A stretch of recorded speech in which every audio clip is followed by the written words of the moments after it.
Camélia a mis fin à ses jours suite à du harcèlement scolaire. Écoutez bien cette histoire parce que c'est absolument hallucinant ce qui s'est passé avec le proviseur du lycée.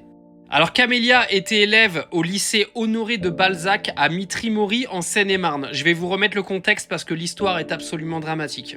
Alors elle était harcelée par plein de ses camarades au lycée. Les faits étaient connus des enseignants et du proviseur du lycée.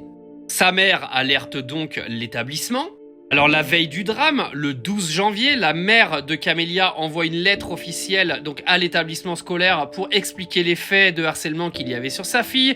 Le proviseur explique qu'il prend l'affaire en main, il convoque donc Camélia et les harceleurs présumés dans son bureau. À partir de ce moment-là, on peut se dire que l'affaire est prise en main par le lycée et que tout ça va se régler. Avant que je continue l'histoire, je tiens quand même à vous dire que le gouvernement des Émirats arabes vient de mettre des amendes à hauteur de 15 000 € à des parents de harceleurs dans les écoles aux Émirats. Donc je peux vous dire que eux, ils sont pas prêts de recommencer. Nous, on préfère laisser faire, c'est pas grave. Donc la réunion a lieu entre Camélia, les harceleurs, etc. Le lendemain, à 11h24, Camélia reçoit un SMS de sa mère qui la rassure et qui lui dit de ne pas s'inquiéter car l'affaire est prise en main maintenant par le directeur du lycée. Mais dans l'après-midi, le proviseur a décidé de convoquer Camélia dans son bureau, donc à 16h après ses cours, à 16h32. Elle envoie un message à sa mère et explique à sa mère qu'en gros le proviseur accuse Camélia en lui disant qu'elle est fautive de ce qui lui arrive. En gros, encore un proviseur d'établissement qui préfère ne pas nuire à la réputation de son établissement plutôt que de protéger ses élèves.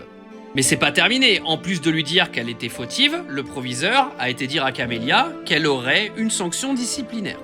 À 16h43, Camélia envoie un nouveau SMS à sa mère en lui expliquant que le proviseur a dit, et je cite, « Il a dit que je me victimise ». 3 minutes plus tard, et ce sera le dernier SMS envoyé à Camélia à sa maman, je cite, « En tout cas, je t'aime, est-elle la meilleure maman du monde ?» Camélia quitte donc le lycée, une de ses camarades a dit qu'elle était décomposée, elle prend le RER, elle descend à Villeparisis, se jette sur les rails et met fin à ses jours. Voilà la responsabilité d'un proviseur d'établissement scolaire dans un pays qui est incapable de protéger des élèves harcelés. Ce n'est pas le premier cas, ce ne sera pas le dernier. Cette histoire est absolument hallucinante.